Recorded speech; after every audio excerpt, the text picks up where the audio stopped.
எவ்வளோ காரியங்களுக்கு எத்தனை பேர்கிட்ட நீங்கள் ரெக்வஸ்ட் பண்ணி கேட்டிருப்பீங்க, உங்கள் ஃப்ரெண்ட்ஸு தெரிஞ்சவங்க எவ்வளோ பேர்கிட்ட கேட்டிருப்பீங்க. ஆனால் எல்லாரும் வந்து நீங்கள் நினச்ச காரியங்களுக்கெல்லாம் உங்களுக்கு கொடுத்தது கிடையாது. பாய் சொல்லிட்டு போயிருப்பாங்க. ஆனால் நம்ம ஆண்டவர் அப்படி கிடையாதுங்க. நம்ம அவர்கிட்ட என்ன வேண்டிக்கிறோமோ, நீங்கள் நினைப்பதற்கும் வேண்டுவதற்கும் அவர் அதிகமாக செய்கிறவர். நம்ம ஒரு காரியம் ஆண்டவர்கிட்ட கேட்கும்போது நம்ம கேட்குற லெவலை விட அவர் நமக்கு அதிகமாக தருகிற தேவனாக இருக்கிறாரு. ஏன்னா வசனம் சொல்லுது, உன் நினைவுகளை காட்டிலும் அவருடைய நினைவுகள் பெரியவைங்களாம். நம்ம கேட்குறத விட நமக்கு அதிகமாக தருகிற நல்ல தகப்பன் அவர். ஆமென்.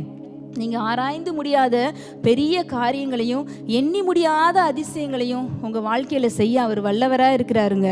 நீங்கள் தங்கி இருக்க தேசத்தை உங்களுக்கு சுதந்திரமாக தருவார். உங்களுக்குரியதை இழந்து போன காரியங்களை ரெண்டத்தனையாய் தருகிறவராக இருக்கிறார். ஆமென். ஹல்லேலூயா. நன்றி சொல்கிற ஆண்டவரே, நாங்கள் நினைப்பதற்கு வேண்டுவதற்கும் அப்பா இந்த ஆராதனையில் என்ன காரியங்களை வேண்டி இருக்காங்களோ ஆண்டவரே, அவங்க நினைக்கிறதற்கு வேண்டுவதற்கும் நீங்கள் அதிகமாக செய்கிற தேவனாக இருக்கீங்களே, அதற்காக நன்றி ஆண்டவரே.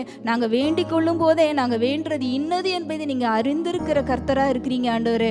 அதற்காக நன்றி நன்றி. தேங்க்யூலா. நீர் நல்லவர் ஆண்டவரே, நீர் நல்லவர், எங்களை விசாரிக்கிறவர்.